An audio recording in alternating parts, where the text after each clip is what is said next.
নমস্কার বন্ধুরা, তোমাদের সবাইকে স্বাগত জানাই জিকে পয়েন্ট 365 ইউটিউব চ্যানেলের আরও একটি নতুন ভিডিওতে। আজকে আমরা আলোচনা করব ডাব্লিউবিপি কেপি কনস্টেবল 2024 এক্সামের জন্য গুরুত্বপূর্ণ কিছু জেনারেল নলেজ কোয়েশ্চেন অ্যান্সার নিয়ে, অর্থাৎ জিকে কোয়েশ্চেন অ্যান্সারের ক্লাস নিয়ে আলোচনা করব আজকে তোমাদের সাথে। আমাদের এই যে জিকে কোয়েশ্চেন অ্যান্সার ক্লাসের সিরিজটি হচ্ছে, এর মধ্যে যে ভিডিওগুলি আসছে প্রত্যেকটি ভিডিওই কিন্তু তোমাদের জন্য ভীষণই গুরুত্বপূর্ণ। কোনো ভিডিও তোমরা স্কিপ করো না। এই ভিডিওগুলির মধ্যে যে প্রশ্ন আলোচনা করা হবে প্রত্যেকটি প্রশ্নই কিন্তু তোমাদের জন্য খুবই গুরুত্বপূর্ণ, কারণ এই প্রশ্নগুলো তোমাদের হুবহু পরীক্ষায় কমন পড়ার কিন্তু খুব চান্স রয়েছে। সেই কারণে ভিডিওগুলো স্কিপ করো না। সাথে থাকছে গুরুত্বপূর্ণ প্রশ্ন সংক্রান্ত নানান তথ্য, সেই তথ্যগুলোও তোমাদের জন্য গুরুত্বপূর্ণ এবং ব্যাখ্যা সহকারে প্রত্যেকটি প্রশ্নের আলোচনা কিন্তু তোমাদের সাথে করা হবে। ভিডিওগুলো শেষ পর্যন্ত সেই কারণে তোমরা দেখতে থাকো। ভিডিও যদি ভালো লাগে অবশ্যই আমাদের চ্যানেলটিকে সাবস্ক্রাইব করো, সাথে থাকা বেল বাটনটা ক্লিক করে রেখো ফর অল নোটিফিকেশন। ভিডিওটিকে একটি লাইক করো, তোমার বন্ধুদের সাথে ভিডিওগুলি শেয়ার করে দিও। তাহলে চলো আজকের ভিডিওটা শুরু করা যাক।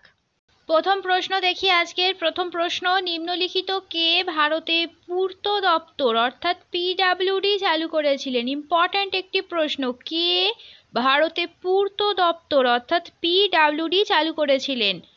সঠিক উত্তর তোমরা যদি জানো অবশ্যই তোমরা আমাদের কমেন্টে জানাও। ভিভিআই একটি প্রশ্ন, এই প্রশ্নের সঠিক উত্তর কি হবে? এই প্রশ্নের সঠিক উত্তর হয়ে যাবে option B, Lord Dalhousie. Lord Dalhousie 1848 সালে সাতারা রাজ্যে সত্যবিলোপ নীতি প্রথম প্রবর্তন করেন। এটাও গুরুত্বপূর্ণ একটি বিষয়। এরপর দেখি চলো, তার আমলে 1854 সালে উডের ডেসপ্যাচ প্রকাশিত হয়। লর্ড ডালহৌসি আধুনিক ডাক ব্যবস্থার প্রচলন করেন। 1853 সালে বোম্বে থেকে থানে পর্যন্ত ভারতের প্রথম রেল চলাচল হয় এই লর্ড ডালহৌসির আমলেই। আর 1854 সালে পিডব্লিউডি অর্থাৎ পাবলিক ওয়ার্ক ডিপার্টমেন্ট অর্থাৎ পূর্ত দপ্তর এটি স্থাপিত হয়।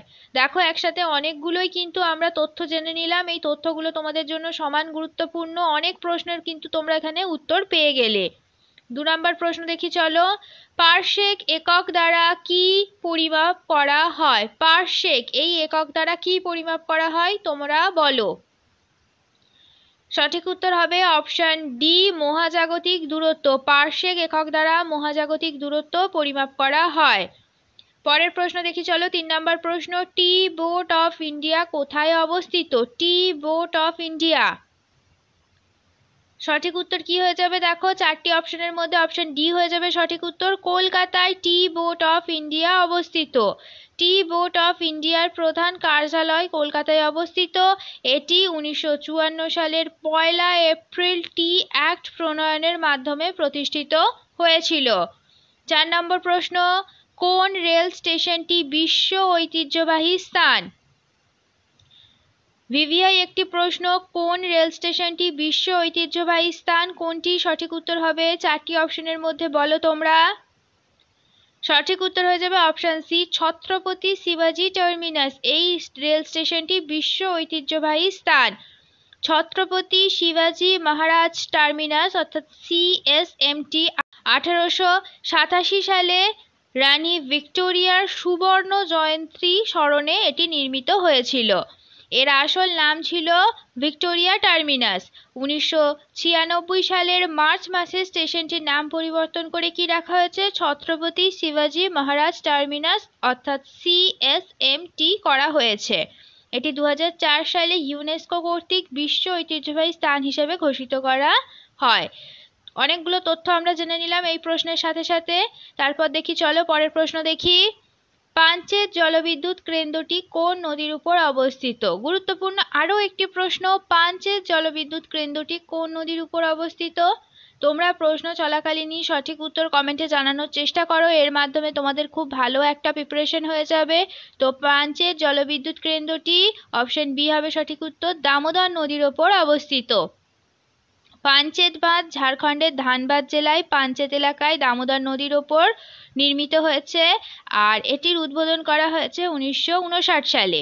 Still Authority of India Limited SAIL এর 3টি স্টিল প্ল্যান্ট যেমন বোকারো, বার্নপুর আর দুর্গাপুর, এই 3টি স্টিল প্ল্যান্ট এবং অন্যান্য কারখানা এই উপত্যকাতেই রয়েছে।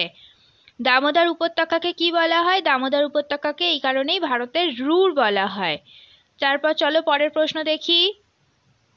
দ্বিতীয় বৌদ্ধ সম্মেলন কে আয়োজন করেছিলেন? দ্বিতীয় বৌদ্ধ সম্মেলন এটি কে আয়োজন করেছিলেন? কি হয়ে যাবে সঠিক উত্তর? তোমরা কমেন্টে জানাও কি হবে সঠিক উত্তর। এই সঠিক উত্তর হয়ে যাবে অপশন ডি, কালাশোক। দ্বিতীয় বৌদ্ধ সম্মেলন 383 খ্রিস্টপূর্বাব্দে বৈশালী নগরীতে অনুষ্ঠিত হয়। আর সেই সময় মগধের শাসক ছিলেন শিশুনাগ রাজবংশের কালাশোক। পরের প্রশ্ন দেখি, চাকায় থাকা বল বেয়ারিং এর কাজ কি? চাকায় যে বল বেয়ারিং গুলি থাকে এগুলির কি কাজ তোমাদের বলতে হবে। কি কাজ এই বল বেয়ারিং গুলির? এই বল বেয়ারিং গুলি হয়ে যাবে সঠিক উত্তর হয়ে যাবে অপশন বি। চল ঘর্ষণকে ঘূর্ণায়মান ঘর্ষণে রূপান্তরিত করায় এই বল বেয়ারিং গুলির কাজ। পরের প্রশ্ন দেখি, একটি স্টিম ইঞ্জিন রূপান্তরিত হয় কিসে? চারটি অপশন দেখো নিচে, কোনটি সঠিক উত্তর হবে? সঠিক উত্তর হয়ে যাবে অপশন বি, তাপ শক্তি থেকে যান্ত্রিক শক্তিতে এই স্টিম ইঞ্জিন রূপান্তরিত হয়।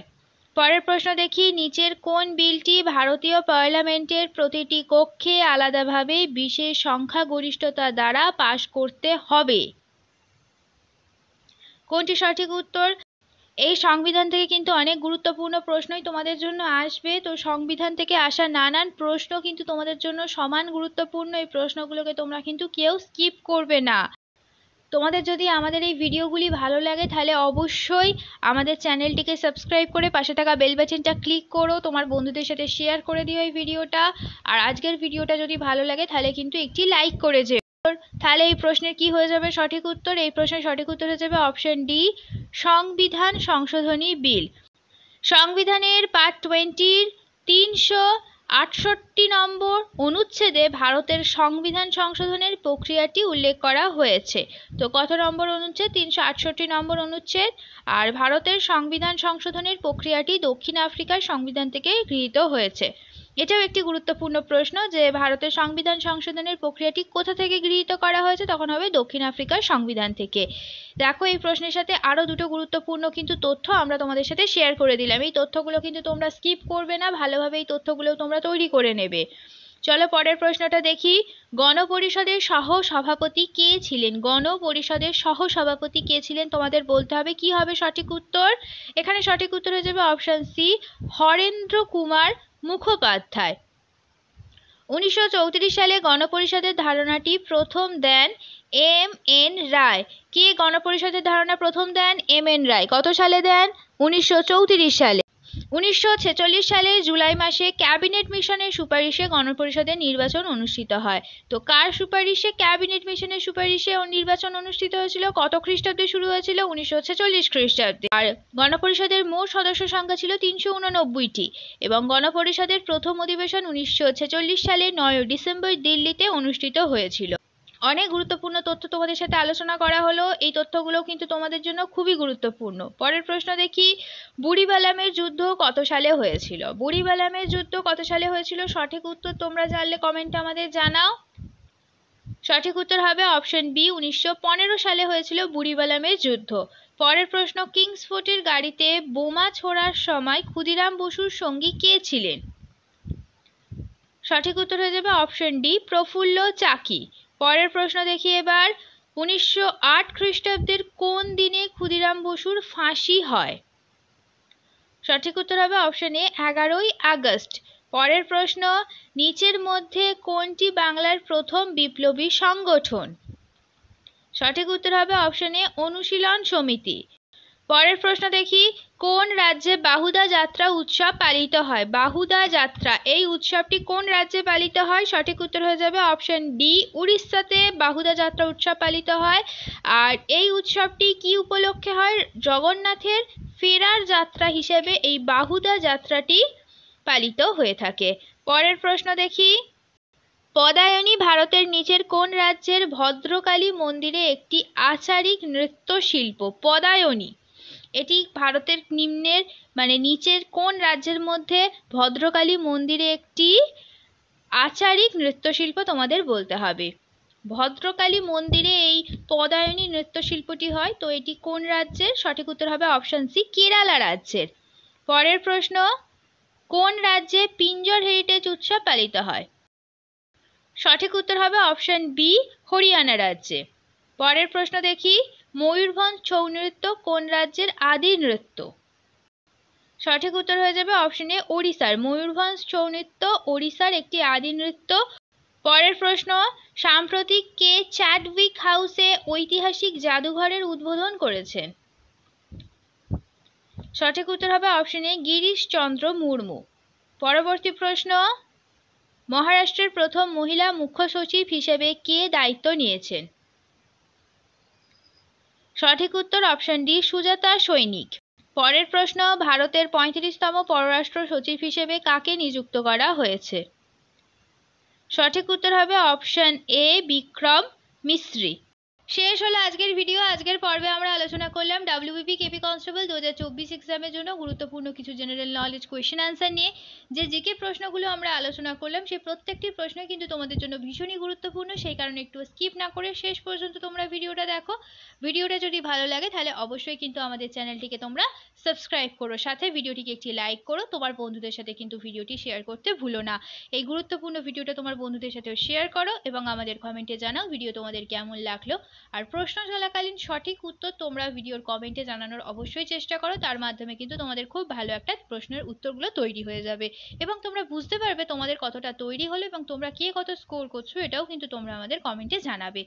তাহলে চলো, দেখা হচ্ছে তোমাদের সাথে পরবর্তী ভিডিওতে। ততদিন ভালো থাকো, ভালো রাখো, এইভাবে আমাদের তোমরা ভিডিও দেখতে থাকো, আমাদের আরো উৎসাহিত করতে থাকো। ধন্যবাদ।